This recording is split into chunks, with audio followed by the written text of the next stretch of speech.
Good evening, ghouls and fiends. Welcome once again to another edition of the Ministry of Horror. I'm your host, Tez, and for the second week in a row, we're straight into the podcast. None of the intro music and all that stuff.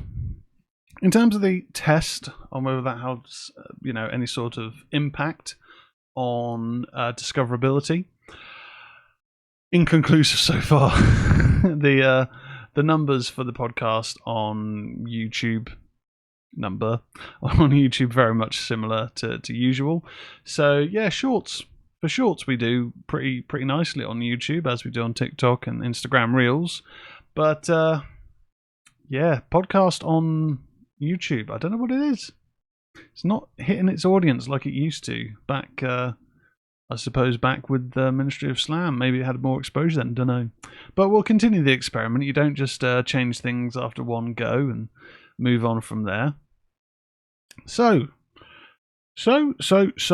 we have quite a few reviews coming up today, two of which are, again, from FrightFest. So last week we reviewed Your Host, which I thoroughly enjoyed. Got a couple more, and also another new film. So it's been quite a busy week for new films. So later on in the show, we are going to review a film that I was very hyped for when I first saw the trailer, Pig Hill. 213 or 213 Bones. I'll just call it 213 because that sounds nicer. 213 Bones. And then the new Samara Weaving and Ray Nicholson film Borderline. I was quite lucky to get an advanced screener for that film. Doesn't drop until the 8th of September. So we'll have a review of that a bit later on. Before then, gaming has not really... I haven't done much gaming. It's been very busy this last week. I've been in the office. I have caught up on Alien Earth, watched episode 4. I am enjoying the season. I suppose I am looking at it as separate... Not as if I'm looking at it as not canon to the Alien series, but I am looking at it as its own thing. I suppose you could say the same about Alien vs. Predator. I don't really consider that canon per se, but I know this is canon. I'm not going to get into the whole, well, this is canon, that's not canon, blah blah blah. But I'm looking at it as its own thing, as opposed to where does this slot into Alien? Does this ignore Prometheus and all that stuff? Like, I'm along for the ride. I am enjoying it overall, but it is quite different, and different's good though. Different can be good. Different can be scary. So, I'm sticking along with it. I'm not going to throw my toys out the pram or go, well, this is awful, this isn't, We'll see where it goes. I do really need to get around to starting Dexter Resurrection, because I do keep seeing clips online and it looks very, very good. I haven't continued with Dexter Original Sin yet, because, it was kind of slow going. I just haven't got around to it. As I say, busy old week. We're getting close to the wedding. In other news, though, if people follow the TikTok, I put out there that, hey, I really want to get the new limited edition second sight release of The Innkeepers on 4K Blu-ray. Anyone want to gift it for me for the wedding or for my birthday? No one took the bait, unsurprisingly, but no, I have been able to order that, so I'm very, very, very, very happy. Very, very happy, because it's an awesome film, and Second Sight 4K UHD limited edition collector's box sets are always awesome. Lovely, lovely stuff. So that's exciting, adding to the Second Sight collection, and also the Ty West collection. Because, I love it. I love it a lot. I've been continuing reading The Devils. Again, it's good. It's slow going. It's good. And other than that, watching the films that we're going to be reviewing a bit later on, as mentioned. So let's dive into the horror news. As per usual, the horror news comes from bloodydisgusting.com. Starting off with Shudder's Season of Screams. Here's the full lineup for Shudder's biggest ever Halloween event. John Squires writes, now I can probably guarantee this will be the US Shudder release schedule, because in the UK, the last few months we've been absolutely shafted. I haven't actually seen the UK Shudder release yet, so let's have a quick look. Shudder UK release schedule September, because June, July and August were wank. The launch of the Shudder original series Guts and Glory, the original film Night of the Reaper, and another original, House of Eden. Okay, so House of Eden is coming on the 26th. I've heard things about this, so that in itself is good. Let's just see if we've actually got a proper release schedule. So we're going to get 3 infamous Michael Myers Halloween films. Okay. New additions to the library. Okay, so Halloween, Halloween 4 and Halloween 5. Reanimator, What We Do in the Shadows. Parawangan, don't know what that is. Pabrik Gula, aka Sugar Mill. Okay. So in America, they've had Clown in a Cornfield, which I haven't heard amazing things about, but we're not getting that so far, at least anyway. It's available to rent now in the UK, but yeah, not landing on Shudder as far as I can see anytime soon. So, this year marks the landmark 10th anniversary of Shudder, and if you're expecting the all-horror streaming service to go all out for Halloween this year, you were right on the money. Shudder is launching their Season of Screams programming event on September 1st, and they're calling it the biggest programming event in the 10-year history of the platform. Straight from Shudder, here's everything you need to know. The 4-month celebration of Fear rounds out the streamer's 10th anniversary with the best in horror and will spotlight popular franchise films from Wreck to 28 Weeks Later to The Blair Witch Project, as well as bring back an all-new Ghoul Log and Shudder's popular Halloween hotline with movie recommendations from Shudder's head of programming, Samuel Zimmerman. Shudder's Season of Screams features highly anticipated films such as the acclaimed Dangerous Animals, a new installment in the popular VHS franchise, VHS Halloween. Watched the trailer for that yesterday. It looks, I mean, I'll always watch a VHS film. It's hard to tell if it's going to be more of the same like VHS Beyond, which is a bit, you know, it wasn't that good, or if it'll be something like VHS 94, which I really enjoyed. And the found footage breakout hits House on Eden and Hell House LLC Lineage, as well as new seasons of the Boulet Brothers Dragula Titans and the Creep Tapes, and a new Halloween special, Joe Bob's Splatterween, featuring legendary rock band Gwar. No doubt we won't get that because we rarely even get Joe Bob's Just Joe. I just get screwed. You can tell that I'm bitter because the American Shudder releases, they just dwarf what we get over here in the UK. I know I could probably set up a VPN, but I'm not that smart. Anyway, these new films and series join Shudder's extensive library, including the original 1935 classic The Bride of Frankenstein, celebrating its 90th anniversary, beloved Hitchcock collection of films The Birds, Rear Window, Vertigo and Psycho, as well as popular TV series Bitten and Hemlock Grove. Season of Screams 2025 highlights include the Andujar twins, the production design team behind Shudder's Birth, Rebirth, and the recent I Know What You Did Last Summer, resurrected everyone's favourite Jack-O-Lantern with Revenge of the Ghoul. The new hour-long video, The Chilling Candlelit Pumpkin, sets the scene for horror fans beginning October 1st. Okay, so September 5th, we've got The Last Drive-In with Joe Bob Briggs, Season 7 new episode premiere Watch Party, titled TBA. September 12th, Recreational Psychopaths Watch Party, Dangerous Animals and the Furies. September 19th, The Babysitter Club Watch Party, Night of the Reaper and Spoonful of Sugar. September 26th, Movies That Made Me Shudder Watch Party, VHS 94 and Late Night with the Devil. October 3rd, The Last Drive-In with Joe Bob Briggs Season 7 new episode premiere Watch Party. Okay, how can it be a Season 7 new episode? Oh, okay. It's not the same thing. Anyway. October 10th, Found Frights Watch Party, VHS Halloween, and Noroi the Curse, which I watched. I don't know if I did a retro review on it. I don't think I did, but I watched Noroi the Curse recently from the J-Horror Arrow box set. It's good. It is it's a bit of a slog, but it's a really good faux documentary with a great finale. October 17th, Spotlight on director Muro triple feature Watch Party, Other, Mads, and Them. I don't think I've seen Other or Them, but Mads, enjoyed the hell out of that. October 19th, Fangoria Chainsaw Awards Watch Party. October 24th, Joe Bob's Splatterween Watch Party.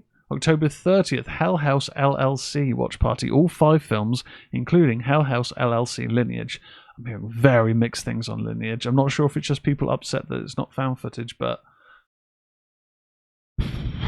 The buzz is not sounding too promising, which is a shame. October 31st, Trick or Treat Watch Party, Halloween 1978. I mean the GOAT, and Deadstream, which I really enjoyed. And November 1st, Day of the Dead Watch Party, where they're watching Day of the Dead, which is my favourite of the Dead films. So it's looking pretty stacked. I mean, Dangerous Animals, saw that in the cinema. That is awesome. Night of the Reaper, I'm not too sure on. House on Eden, I think looks pretty damn good. VHS Halloween, as I say, I'll watch it, but I do think the last couple have not been that great, and it's difficult because each film is made up of segments made by different directors. I don't know how you get, if it was basically like lightning in a bottle, that first couple of films, and then VHS 94. And it's just the pick of the draw, really. But I overall enjoy the VHS series, but I did find VHS 84, 85, whichever one it was, a slog. One story in particular I just really didn't like. And then VHS Beyond, hit and miss, but more miss, I think. And there's just a ton of different films. There's, USA, Shudder, you lucky bastards. Next, The Toxic Avenger partners with undue medical debt to erase at least $5 million in medical debt. John Squires writes, it's the final week of marketing and promotion for The Toxic Avenger, and the teams here at Cineverse and Bloody Disgusting have decided to do something a little different. Rather than spending the rest of our marketing budget on a stunt or campaign, we've decided instead to join forces with the non-profit Undue Medical Debt for a much more important cause. When director Macon Blair's The Toxic Avenger storms into theatres this weekend, he won't just be melting faces on screen, he'll also be melting medical debt in real life. In the fresh new take on Troma's cult classic arriving in theatres August 29, Toxie has his life upended by unexpected medical debt. It's for that reason that we're working with Undue Medical Debt to quite literally erase medical debt for real people here in the real world. At least $5 million in medical debt gets erased no matter what. And for every $1 million the movie makes at the box office, another $1 million in debt will go up in toxic smoke. This debt relief is possible thanks to the partnership between Cineverse and Undue Medical Debt, a national non-profit dedicated to helping families least able to pay burdensome healthcare debt. We spent hours brainstorming how to close out the campaign, and while sending Toxie to the moon was appealing, no idea came close to combating unexpected medical debt for families, said Cineverse SVP of Marketing Lauren McCarthy. The Toxic Avenger had his entire life upended by crushing medical costs, so, as Toxie says, sometimes you have to do something. Then it continues on from there. So, I mean, that's a really good cause. We are quite fortunate in the UK that we don't encounter this medical debt as we have the NHS. There's obviously private healthcare as well, but ultimately the NHS is a bit of a godsend. I know that quite well. But in America and other countries, it's not always quite that simple. So, I mean, it's a hell of a good cause at eliminating medical debt, because at the end of the day, the medical debt isn't like debt. It's not a case of I've bought this and I couldn't afford it. It's a case of I needed this to live or to overcome an injury or a medical issue or have a child or whatever. And then you're stuck with a bill. So, yeah, very cool. Very cool. Will I get to the cinema to watch Toxic Avenger? Probably not. I did the cinema quite a bit last month. And I don't know of anything massively on the radar. I mean, if there's something good horror-wise coming out, I will use the odd Amazon 2 for £10 Odeon deal. But other than that, no, I probably will try and have a bit of a quiet month this month, as I don't know if I've mentioned it, I'm getting married at the start of October, so I'm going to go to Vegas as well. It's crazy. So, yeah, I probably won't be seeing Toxic Avenger at the cinema, but when it lands on streaming, I'll give it a watch. And, you know, it's had quite an interesting history getting to the screen. At one point, it just seemed like it wasn't going to. So, yeah, definitely want to see what it's like after all this time. Next up, Alien and Predator statues coming from Culturefly. Alex DiVincenzo writes, whether you're Team Alien or Team Predator, Culturefly has new collectibles coming for you. Alien and Predator 9-inch vinyl statues each stand atop a display base with a movie poster acrylic backdrop. Predator 9-inch helmet replica with a light-up base is also due out in October for $39.99, while an Alien 7.5-inch Nook statue will be released in January and cost $24.99. Both sci-fi horror franchises continue to thrive. The first season of Alien Earth, currently airing on FX and Hulu, and a sequel to last year's Romulus is in development. The animated film Predator Killer of Killers was released on Hulu in June, ahead of the series' return to theaters on November 7th with Predator Badlands.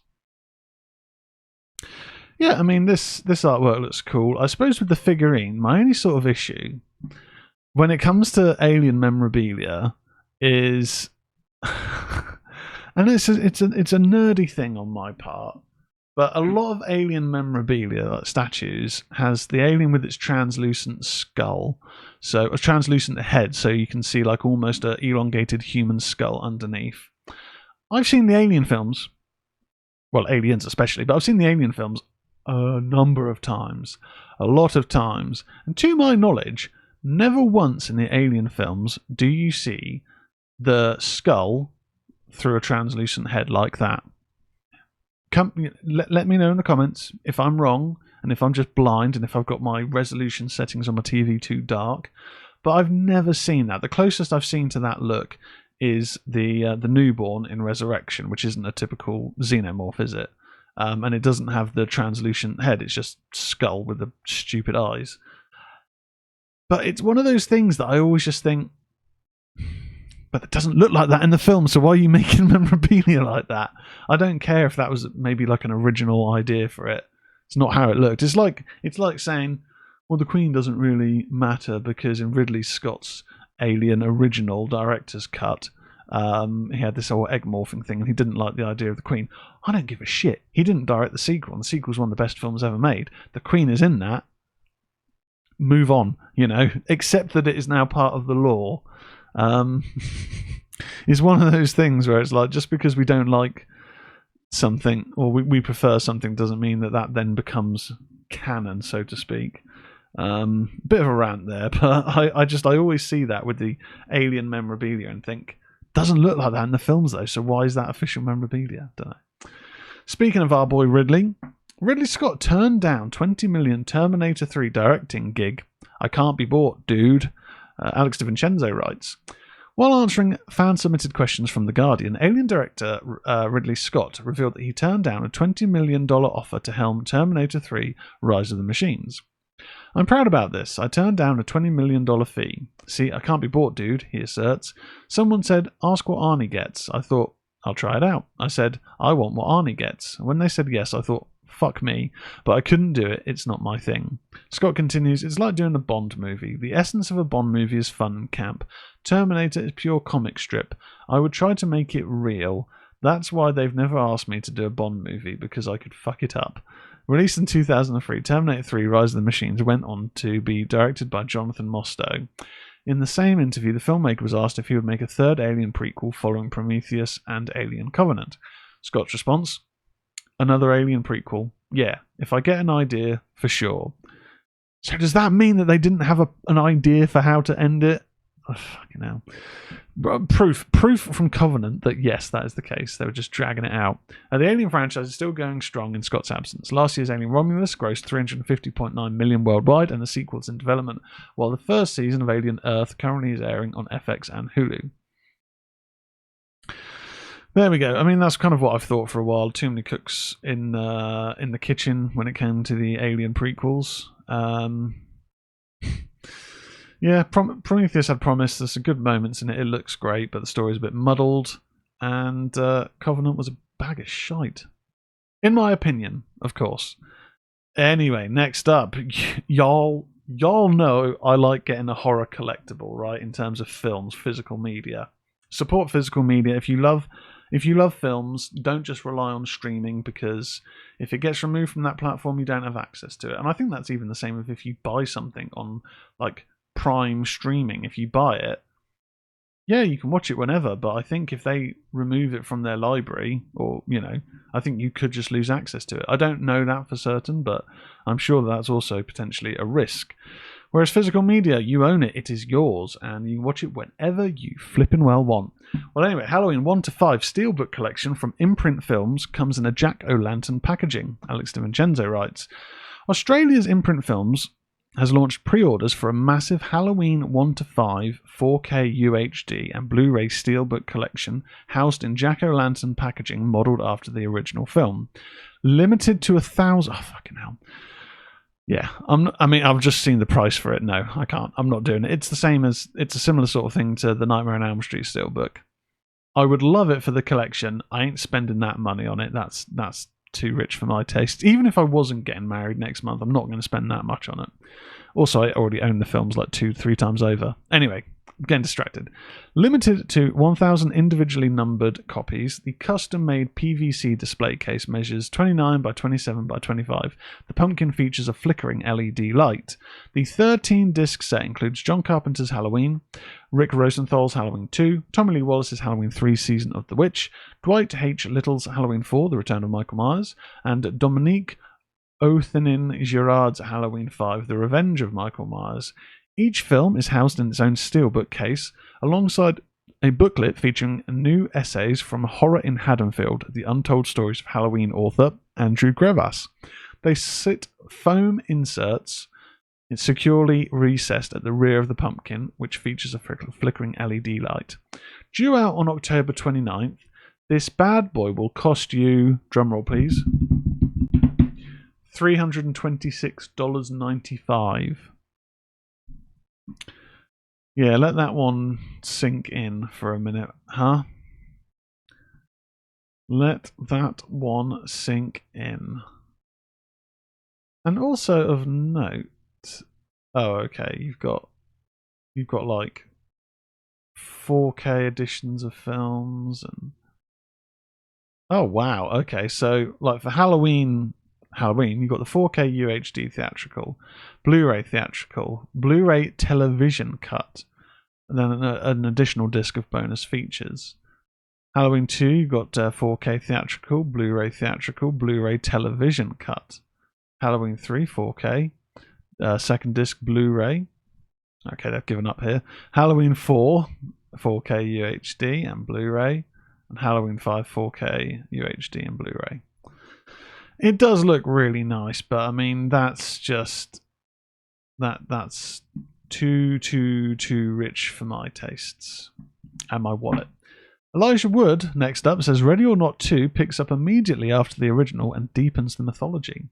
Alex DiVincenzo writes, while chatting about the Toxic Avenger, Elijah Wood spoke to Bloody Disgusting about his next horror role in Ready or Not 2, Here I Come, which will expand the mythology hinted at in the 2019 original. I'm a big fan of Radio Silence. I love their films. I love the original. I think Ready or Not is a total blast, Wood tells me. I love Samara Weaving in that film. I love the cast of that movie and the kind of nugget of the mythology that you get. What I love about this sequel is that it really deepens that mythology, so I'm stoked for people to see it, Wood teases. It's a movie that takes place almost immediately after the first one ends and enriches everything you love about the original film. Ready or Not 2, Here I Come is due out April 10th, 2026 via Searchlight Pictures. Radio Silence's Matt Bettinelli-Olpin and Tyler Gillett are back at the helm along with screenwriters Guy Busick and R. Christopher Murphy. Samara Weaving reprises her role as Grace with Catherine Newton, Kevin Durand, David Cronenberg, Sarah Michelle Gellar and Wood. Wood can currently be seen the Toxic Avenger in theatres today.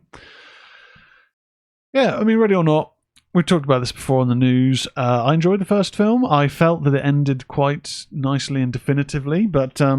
yeah, I mean, in terms of jumping into the mythology and the filmmakers being involved and the cast, why not? Let's go for it. Let's see what happens. Yeah, looks fun. Sounds fun, I should say. And then finally in the news, Hokum First Look. Adam Scott stars in neon horror movie from the director of Oddity. John Squires writes, a horror novelist visits a remote Irish inn to spread his parents' ashes, unaware the place is rumoured to be haunted by a witch. That's the plot synopsis for the upcoming Hokum, the new horror movie from Neon and Oddity filmmaker Damien McCarthy. Adam Scott stars in Hokum, and Neon has shared a first look image from the movie this afternoon. Check it out above and expect more information soon. Peter Coonan and David Wilmot star alongside Scott. Spooky Pictures founders Roy Lee and Stephen Schneider produce alongside Image Nation's Derek Dolce and Tailored Films' Ruth Trici, Julianne Ford, and Martin DeBarra. Ben Ross, Dan Kagan, and Rami Yassin and Andrew Childs will serve as executive producers. Yeah, I mean, Neon releases, they have my attention. You know, I really enjoyed Longlegs. And The Monkey was a bit disappointing. Tonally, I mean, the kills in it were good. The acting, I think, was so. And I think it's just the fact that the short story it's based on is incredibly creepy. It's quite a scary short story. And the film just doesn't have any sort of fear in its tone. It is more outlandish comedy horror, and it plays more into the fact that these deaths are over the top ridiculous as opposed to creating any sense of unease or dread. But Neon, I mean, Longlegs has done enough for me to keep an eye out on what Neon do next. Kind of similar to how A24, you know, have built up a lot of goodwill for me in horror fandom. Yeah, and I like Adam Scott. He's a good actor from Parks and Rec and Step Brothers. So anyway, that is it for the horror news. We're going to jump into the reviews now. Gonna have a quick swig of my drink. So first up, film I was very excited to watch. I got sent the trailer a little while ago ahead of FrightFest, and the trailer looked awesome. I did a little TikTok on it and a YouTube video, just kind of hyping up its release, and I'm very appreciative to the guys at Strike Media for the screener. Very much appreciated. But then I watched the film. The film being Pig Hill, from the director of Willy's Wonderland. And it's hard to pinpoint what I feel went wrong in comparison to the trailer, man. So the trailer does a great job of setting up the fact that this film is a bit of a gory, madcap horror in that vein of your 80s dark body horror type things. Body horror in terms of what is occurring should not be able to occur. Pig people, a woman giving birth to a child with a pig's face, things like that. It looked mad, but also with a general sense of disturbing horror there. It didn't feel like it was being played up for laughs and something where it's pig people on Pig Hill. You could easily say that's going to be played up as a comedy horror. It didn't look like it had that tone. There was this neon-soaked appearance to the film. There's quite a synth-heavy soundtrack. So it does feel like a bit of a love letter to 80s horror. But as per usual, we'll talk a little bit about the plot. I'll talk about my thoughts on the film, generally, without going into heavy spoilers, and then I'll give it a score out of 10. So this debuted at FrightFest. It is based on the novel by Nancy Williams. Pig Hill is directed by Kevin Lewis, best known for the smash hit Willy's Wonderland, and stars Rainey Qualley of Shut-In, Shane West, Salem, and Shiloh Fernandez in The Evil Dead. Shot on location in Medville, Pennsylvania, the origin of the real urban legend, Pig Hill follows Kerry, a woman haunted by a series of unexplained disappearances.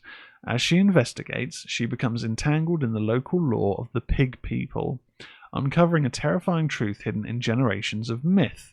Alongside her new friend Andy and her brother Chris, Carrie's search for answers becomes a desperate fight for survival. Okay.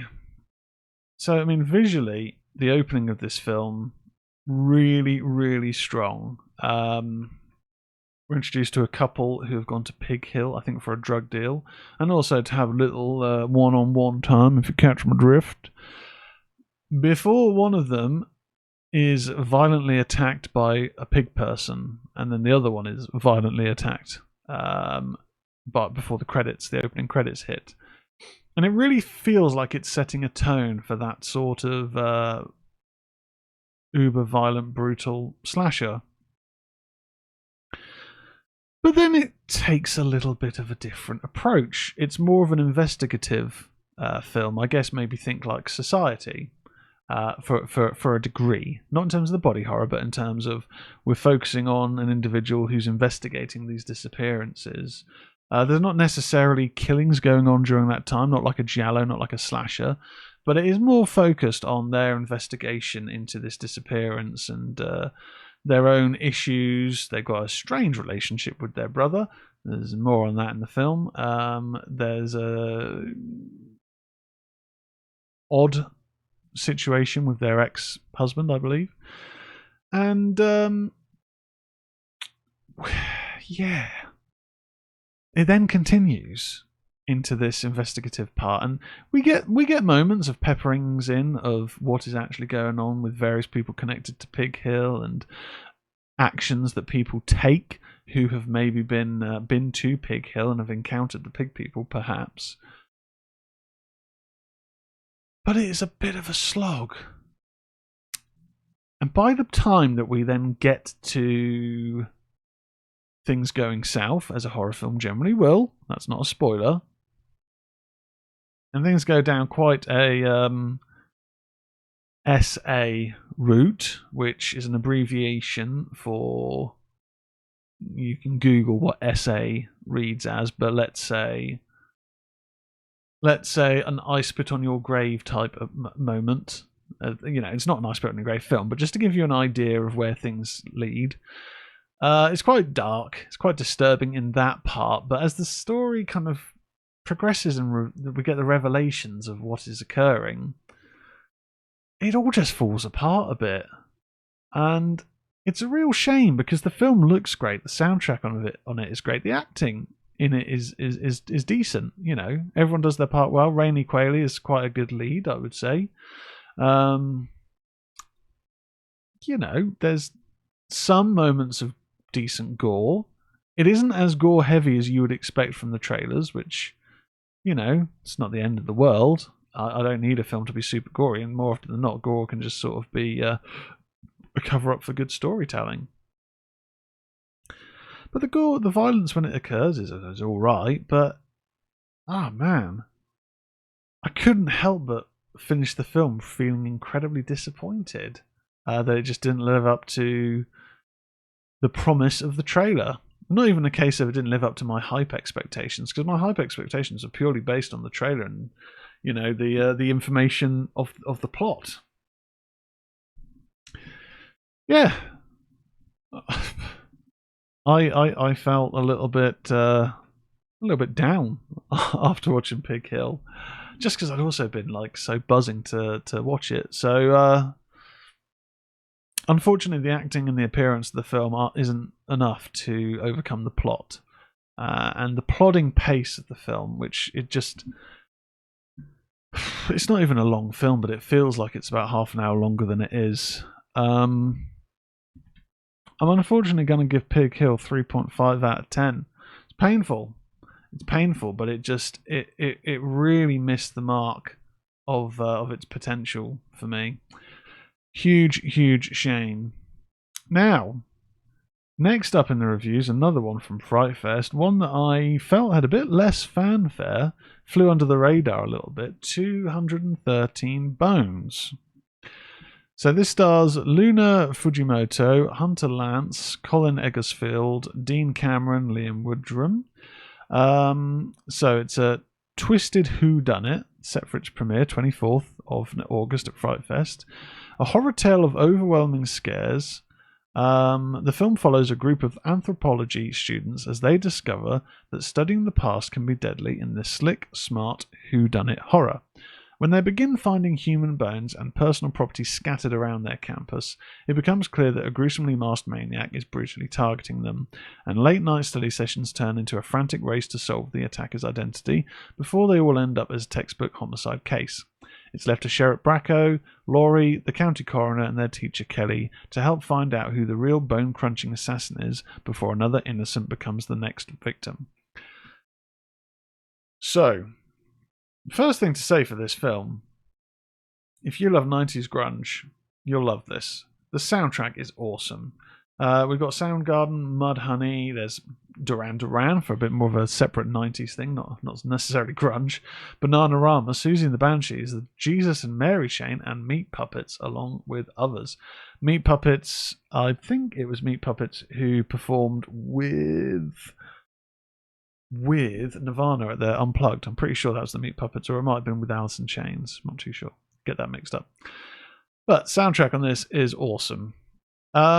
I'm not familiar with any of the actors going into this, but goddamn, it opens with a kill scene which feels like what Slasher or Hell Motel, tonally it felt like that, but if they were a little bit more restrained.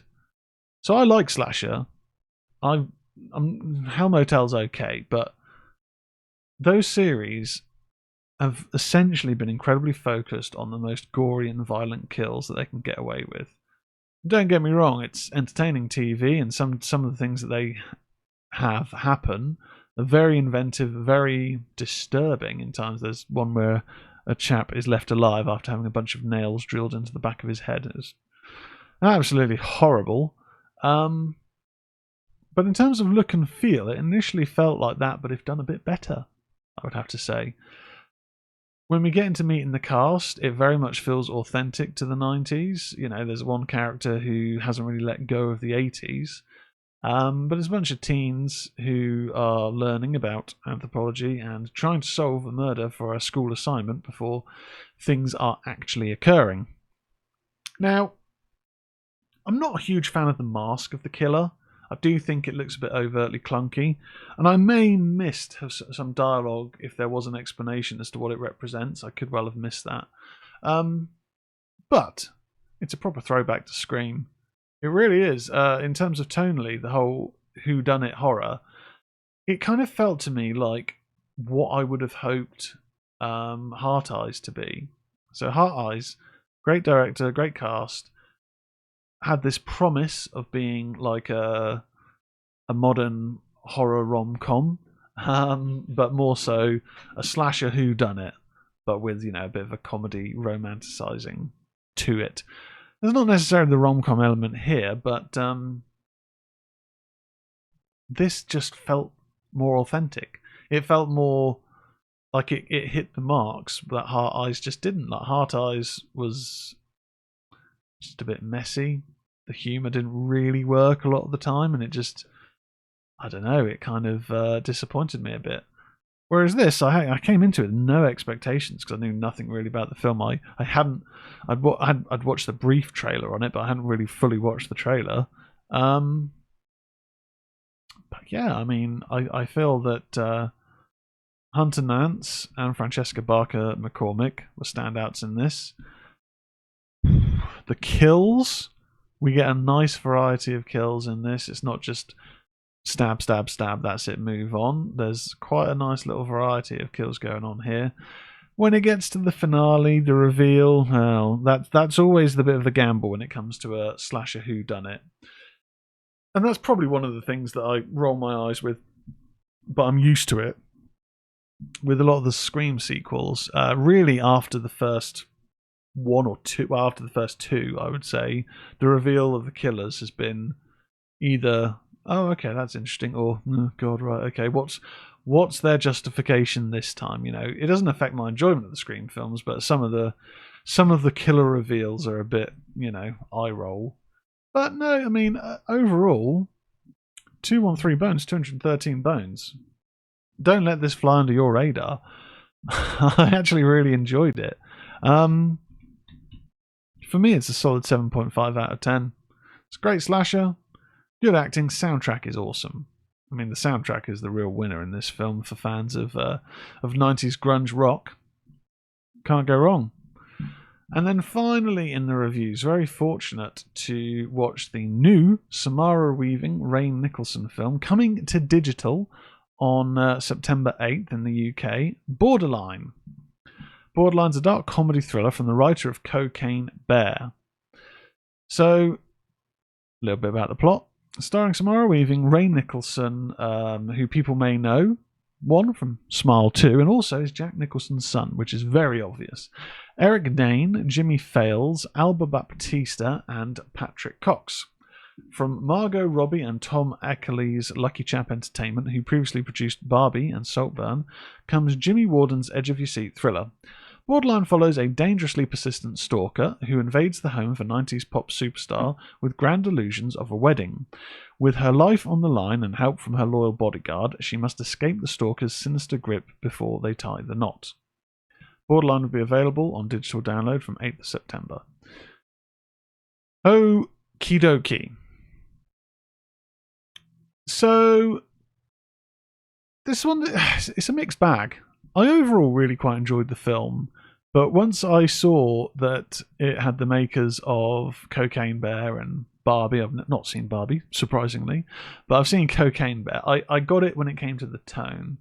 It is a kooky, dark thriller comedy, more so on the comedy. It's a black comedy, really. A violently romantic comedy. The film is really owned by Ray Nicholson.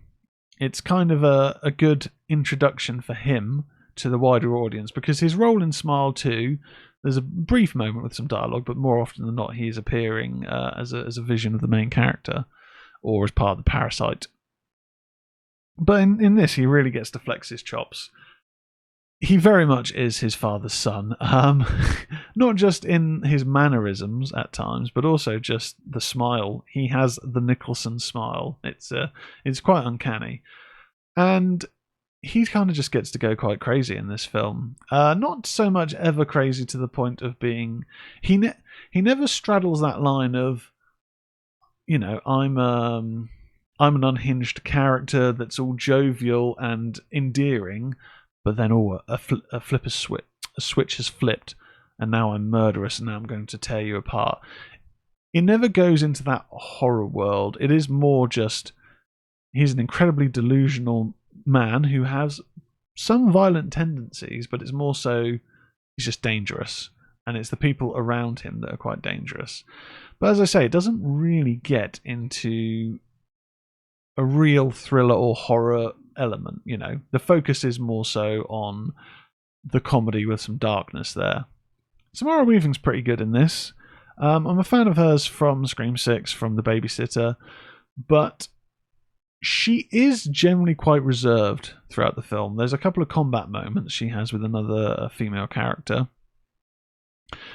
and there's a funny musical scene,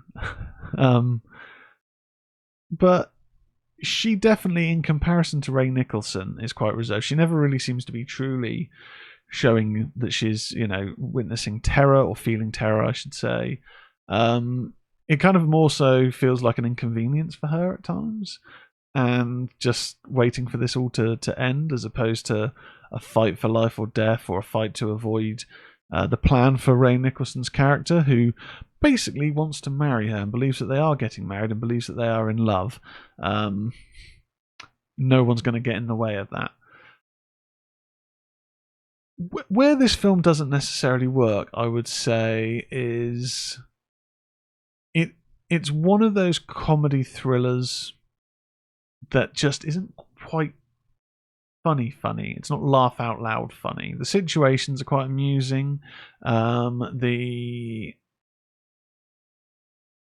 actions are quite dark at times, but it's never fully enough in the comedy realm and never fully enough in the thriller realm. It kind of straddles that line where it's not tense for a thriller and it's not funny for a comedy. And I did feel the same with Cocaine Bear, where I could say that they were going for a comedy horror creature feature, but it never really felt like there was that much horror, and the comedy sort of didn't land that often for me, which is a shame. I mean, overall, Borderline is held up by its performances. It never sags in the pacing. The music's quite good in this. Everyone does their job well. I'm not entirely sure which one Eric Dane is. Is either Eric Dane or Patrick Cox, who is the assistant, shall we say, to Ray Nicholson's character. He's quite good. There's, you know, he could have had quite a menacing turn, but again, it never fully goes into that route of the shit's hitting the fan and this is now an abject battle for life and death. But it never also goes into the fully comedic slapstick realm. But that being said, it is an entertaining film. There's no real negatives for it. I just felt like they could have gone further in either direction. So overall, I'm going to give, because I generally enjoyed the film, and I think Ray Nicholson was excellent in this, and Samara Weaving is always good value. I'm going to give Borderline 7 out of 10. As I say, it lands on streaming in the UK on the 8th of September, so keep an eye out for it and give it a watch. Thank you again to Strike Media. Anyway, Ghouls and Fiends, that is it for another edition of the Ministry of Horror. Thank you very much for sticking around, listening to the horror news and my ramblings on my week and some of the reviews. Let me know if you agree with my reviews, if you've seen these films, if you disagree, if there's anything you're excited to watch, or anything that you would like me to review in the future. You can find me on socials, on X, Ministry of Horror. On TikTok is where we are building the most. That's ministry.of.horror. Give it a follow. Check out the videos. I do daily postings on there. Instagram and YouTube, Ministry of Horror. Just search us with that name on all those socials. You can get in contact with me that way. I've had a few filmmakers contact me on Instagram directly to review their films. And that is awesome. So if you are a director, a producer, you're involved in a film and you want me to review it, you want to send a screener my way, be sure to check out the Instagram. Send me a direct message on there and we can talk about it for sure. I've got probably in a couple of episodes' time, I will be getting to go to an advanced screening in London. Can't talk too much about it, and there will be an embargo till I can actually review it. I am then going away at the end of that week to Vegas and then spending a month in America, but depending on when the embargo lifts, I will pre-record a review and then schedule it to go out. So, you know, you'll still get my review of that film. You know, I'll still be a good boy. Hint, hint. But that'll be out a bit later on. Anyway, follow on socials. Check out the Patreon, Ministry of Horror, where you can support the channel and help the Old Wedding Fund. And I do occasionally stream on Twitch, twitch.tv/Tezis, TEZZIUS. Not as often as I'd like, but hell, on the run-up to a wedding, things get crazy.